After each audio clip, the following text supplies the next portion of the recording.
হাসপাতালের কক্ষে আজ শুয়ে আছেন তিনি। দেশের ইতিহাসে যার পদচারণায় বদলে গিয়েছিল রাজনীতির মানচিত্র। প্রভাতের আলোতেও ভারী হয়ে আসে বাতাস, কারণ জাতি জানে এই নারী লড়েছেন সারা জীবন, এখন লড়েছেন প্রাণের সাথে। হে দেশনেত্রী, আপনার পথ ছিল সংগ্রামের দীর্ঘ অধ্যায়। অকালেই হারিয়েছিলেন স্বামীকে, ইতিহাসের এক অমূল্য নাম। মাতৃত্বের বেদনা, সন্তান হারা জীবনের শূন্যতা, রাজনীতির অস্থিরতা, মিথ্যাচার নির্বাসন, সবকিছু পেরিয়েও আপনি ছিলেন অবিচল সংযত, মর্যাদাবান।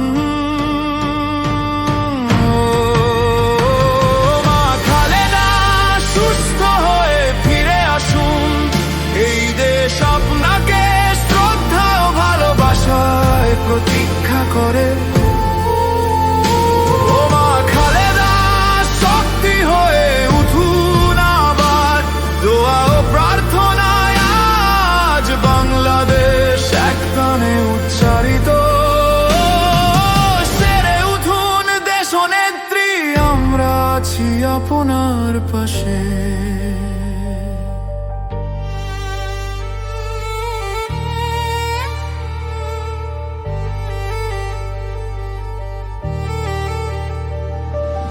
অচিরেই আপনাকে নেওয়া হবে লন্ডনে, যেখানে অপেক্ষায় বড় ছেলে তারেক রহমান।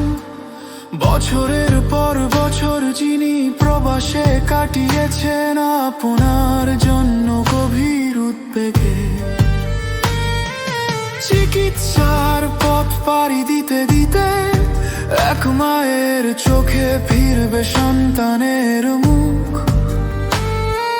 এ আশা আজ কোটি মানুষের হৃদয়ের ব্যথাকে নরম করে দেয়। রাজনৈতিক প্রতিহিংসা, অন্যায়ের কঠোর শিকল, জেল, নিপীড়ন, অবমাননা, কোনো কিছুই আপনাকে নত করেনি। গণতন্ত্রের পথে মানুষের অধিকারের প্রশ্নে আপনার সাহস ছিল দেশের অনেকে অজানা এক নীরব শক্তি। আপনার নীরবতার মধ্যেও ছিল দৃঢ়তা, আপনার শিষ্টাচার ছিল রাজনৈতিক সংস্কৃতির এক বিরল উদাহরণ। প্রজন্মের ওপর প্রজন্ম দেখেছে আপনার সততা, সহিষ্ণুতা ও ত্যাগী একজন নেত্রীকে ইতিহাসের উচ্চতায় পৌঁছে দেয়।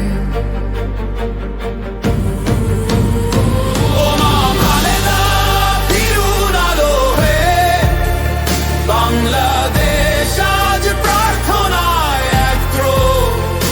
ও মা খালেদা, ফিরুন প্রাণ হয়ে, এই জাতির শুভকামনায় আপনার জন্য বিন্যস্ত আশীর্বাদ। সেরে উঠুন দেশনেত্রী, আপনার শক্ত পায়ে আবার দাঁড়ানোই হবে আমাদের গর্ব। যেদিন আপনি সুস্থ হয়ে উঠবেন, ইতিহাস থমকে দাঁড়াবে এক মুহূর্তের জন্য। তরুণরা পড়বে আপনার জীবন গাথা, বুঝবে এই দেশে এক সময়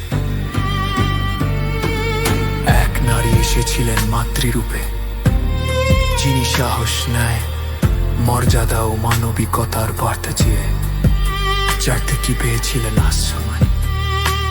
অন্যার নদে সুস্থতা, শান্তি ও দীর্ঘায়ু দাম করো।